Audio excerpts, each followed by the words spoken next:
This channel does not promote any violent, harmful, or illegal activities. All content provided by this channel is meant for an educational purpose only.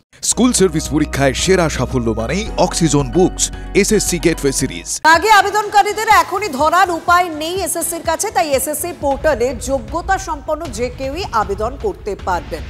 আবেদন বন্ধ করার প্রযুক্তি নেই এসএসসির পোর্টালে।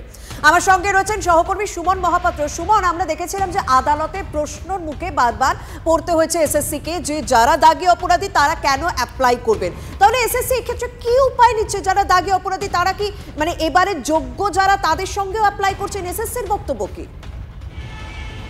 লক্ষ্য যখন স্কুল সার্ভিস, সঙ্গে আছে গেটওয়ে সিরিজ, অক্সিজন বুকস। দেখো, আবেদনকারীদের আটকানোর ক্ষেত্রে এসএসসির যে পোর্টাল সেখানে এমন কোনো প্রযুক্তি নেই যেখানে দাগি অদাগীদের এভাবে পৃথক করা যাবে।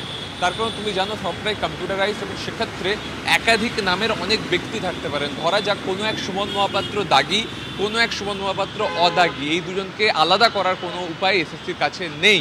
ফলস্বরূপ অ্যাপ্লিকেশন প্রসিডিওরের এই প্রযুক্তি ব্যবহার করে আলাদা করে দেওয়া যাবে না। যেটা হতে পারে এসএসসির তরফ থেকে এটা আলোচনা শুরু হয়েছে যে যখন ভেরিফিকেশন হবে তখন যেহেতু এই দাগি অদাগীদের লিস্ট এসএসসির কাছে রয়েছে এই মুহূর্তে, তাই এই দাগীদের ছেটে ফেলা যেতে পারে। তবে এই মুহূর্তে অ্যাপ্লিকেশন প্রসিডিওরে কিন্তু সবাই পার্টিসিপেট করতে পারবে। সুমন, এই জায়গাটা আমি তোমার কাছে একটুখানি পরিষ্কার হতে চাই। হ্যাঁ, এসএসসি যেমন দাবি করেছে যে তাদের পোর্টালে এভাবে ছাঁকনি নেই। আমি যদি সত্যি কথা মানে একেবারে কলোকাল ল্যাঙ্গুয়েজে বলি যে ছাঁকনি নেই যেখানে দাগীদের আলাদা করা যেতে পারে, কিন্তু এই যে ভেরিফিকেশনের কথা তুমি বলছো, এই ভেরিফিকেশন প্রসেসটা কখন হবে? মানে অ্যাপ্লাই করার পর ভেরিফিকেশন না এক্সাম দেওয়ার পর ভেরিফিকেশনের কথা বলছেন তারা? দেখো, এসএসসি এই মুহূর্তে দাঁড়িয়ে আজকে সকালে যে কথা হয়েছে এসএসসি কর্তাদের সঙ্গে, সেখানে তারা বলছেন অ্যাপ্লিকেশন শেষ হওয়ার পরে তারা একটা ফিজিক্যাল ভেরিফিকেশনের মাধ্যম দিয়ে যেতে পারেন, যে ভেরিফিকেশনে এই দাগীদের সরিয়ে ফেলা হবে। তবে আরও দুটো বিষয় খুব ইম্পর্টেন্ট যেটা প্রত্যেকের জানা উচিত, যে 10 নম্বরে যে গ্রেস মার্কসের কথা রয়েছে সেই 10 নম্বরের গ্রেস মার্কসও দেওয়ার ক্ষেত্রে কিন্তু এই একমাত্র অদাগীদের দেওয়া হবে, যারা যোগ্য, যারা টেন্টের তালিকায় যাদের নাম নেই তাদেরকে দেওয়া হবে।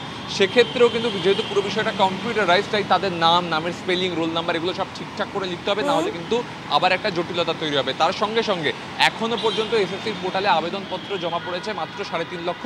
তার মধ্যে এই 2016 চাকরিহারারা খুবই নগণ্য, কয়েকশো। সেই জায়গায় দাঁড়িয়ে কিন্তু এসএসসি আবারও ডেট এক্সটেন্ড করতে যাচ্ছে। তবে পুরো এই অ্যাপ্লিকেশন প্রক্রিয়াটা হবে এই প্রযুক্তির উপর নির্ভর করে, যেখানে অদাগীদের এবং দাগীদের আলাদা করা যাচ্ছে না। অনেক ধন্যবাদ সুমন।